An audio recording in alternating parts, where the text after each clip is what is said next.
Well, my friends,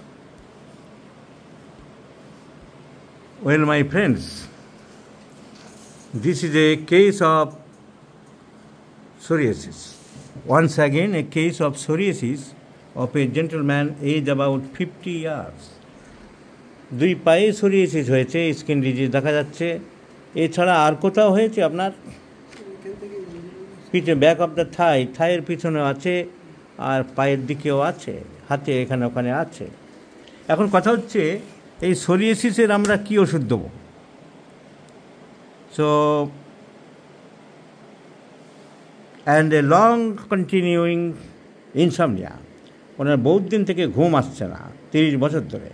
the patient is chilli, শীত বেশি, suppression of skin disease. একটা ওষুধ মাথায় আমাদের আসছে, সরিনাম। তার কারণ চিলি পেশেন্ট, শীত খুব বেশি, অনেক দিন থেকে ক্রনিক একটা এলিমেন্ট চলছে, যেটা psoric element, due to irritation of the nerves, irritation of the brain, insomnia and চর্মরোগে মলম লাগানো হয়েছে। এই সোরিয়াসিসে মলম লাগিয়েছেন? এটাই মলম লাগেনি। আগে চর্মরোগ হয়েছিল, মলম লাগিয়েছিলেন? অনেক দিন আগে। তাহলে আমরা সরিনাম ওষুধটা ভাবতে পারি, লিখে রাখলাম সরিনাম। কয়েকটা সিমটম প্রকট পাচ্ছি। মাইল্ড টেম্পারামেন্ট, ওনার রাগটা খুব একটা বেশি নেই বলছে, টেনশন আছে, অ্যাংজাইটি আছে। টেনশন বেশি করেন সব ব্যাপারে? ইদানিং একটু হচ্ছে। So suppression of skin disease, chilli patient, শীত বেশি, এই ধরনের স্কিন ডিজিজের উপরে কাজ করে আমরা আর্সেনিক অ্যালবা ওষুধটা ভাবতে পারি। Arsenic Alba. আপনি দোকানদারি করেন তো? আপনি জিনিসপত্র সব টিপটপ করে গুছিয়ে রাখা, উনি মুখ দেখাতে চাইছেন না বলে আমি দেখাচ্ছি না। আপনি টিপটপ করে সব গুছিয়ে রাখেন, না ছড়ানো ছিটানো থাকে, পরে করবেন বলে আর করা হয় না? যখনকারটা তখন গুছিয়ে তবে দোকান থেকে বেরোবেন একেবারে, যত দেরি হোক, যতই খিদে পাক। অনেকে বলে পরে করবো, আর করা হয় না। উনি গুছিয়ে রাখা ভালোবাসেন। তাহলে আর্সেনিকের আরেকটা সিমটম পেলাম। আর্সেনিক এমন স্কিন ডিজিজের উপরেও কাজ করে, আর চিলি পেশেন্ট আছে, আর টেনশন বা অ্যাংজাইটি বেশি আছে। এছাড়া আর খুব একটা সিমটম অন্য ওষুধের আমরা দেখছি না। কিন্তু ওনার কুকুরে কামড় দিয়েছিল, পাগলা কুকুর। ওনার দোকান আছে, ব্যবসা করেন, দোকানের মধ্যে কুকুরটা শুয়েছিল। আপাত দৃষ্টিতে নিরীহ মনে হয়েছিল কুকুরটা, এই যা যা, তাড়া করতেই এরকম করে ঘ্যাক করে কামড়ালো পায়ে। তারপরে মুখ দিয়ে লালা ধরতে লাগলো। ছাড়লো তো না, ওনাকে ছাড়লো তো না, উপরন্তু আবার হাতেও কামড় দিল। সো অনেক কষ্টে উনি হাতটা ছাড়ালেন, গলগল করে রক্ত পড়তে আরম্ভ করলো। তারপরে কুকুরটা আরও 2-3 জন 5 জনকে কামড়ালো। পরে কুকুরটাকে গুলি করে মারতে হয়। তার মানে definitely that was A rabbit dog. পাগলা কুকুর ছিল নিঃসন্দেহে।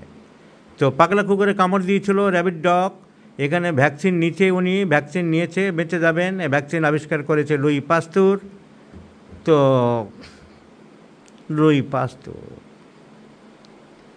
তো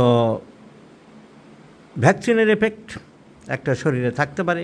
আবার পাগলা কুকুর কামড়িয়েছিল, তারও এফেক্ট থাকতে পারে। ভ্যাকসিন নিয়ে তো প্রিভেনশন হলো, কিন্তু কুকুরে কামড়ানোর তো একটা এফেক্ট থাকে, বিষ তো শরীরে ঢুকেছে। আবার কুকুরে কামড়ে দিয়েছিল নাকি ওনার? হ্যাঁ, আঁচড় দিয়েছিল, তার জন্য ভ্যাকসিন নিয়েছিল ভয়ে, স্বাভাবিক। তো 2বার ভ্যাকসিন নেওয়া হয়েছে। কটা করে ভ্যাকসিন নিয়েছিলেন? 4টে করে, 8টা ভ্যাকসিন নিয়েছিলেন। আগে তো পেটে দিত, এখন কোথায় দেয়? এখন হাতে দেয়, এখন আর পেটে টেটে দেয় না। সো এছাড়া করোনা ভ্যাকসিন নিয়েছে। করোনা ভ্যাকসিন কটা নিয়েছেন?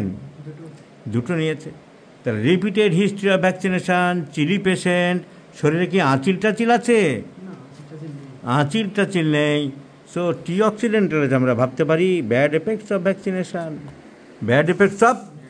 ভ্যাকসিনেশান। চিলি পেশেন্ট, শীত বেশি, করোনা ভ্যাকসিন নিয়েছে, অ্যান্টি র্যাবিস ভ্যাকসিন নিয়েছে 2বার। কিন্তু ওনার যে জায়গায় কামড় দিয়েছিল কুকুরটা, সেই জায়গাটা শুকিয়ে গেল, সেই শুকনো জায়গাটা চুলকাতো প্রায়। আর ওইখানেই প্রথম আরম্ভ হলো সোরিয়াসিস।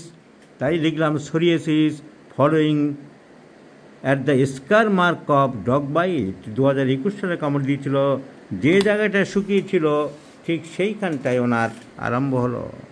তারপর থেকে ছড়াতে আরম্ভ করলো। আবার দুবার কামড়ালো, একবার কামড়ালো, একবার আঁচড় দিল, আবার দুবার ভ্যাকসিন পড়েছে। তাহলে তার পরপরই রোগটা হয়েছে এই ভেবে কুকুরের কামড়ানোর জন্য আর ভ্যাকসিন নেওয়ার জন্য কোনো প্রতিক্রিয়া হয়নি তো। সেই ভেবে আমি psorinum, arsenic alba, T occidentalis এগুলো চিন্তা করে হাতে রাখলাম। My first prescription is lyssin, lyssin on M. Lysine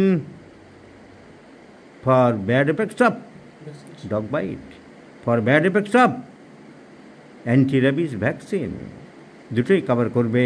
so lyssin on M 2 doses followed by German PTRS 10,000 original. So let's see the result. I shall share you, my friends.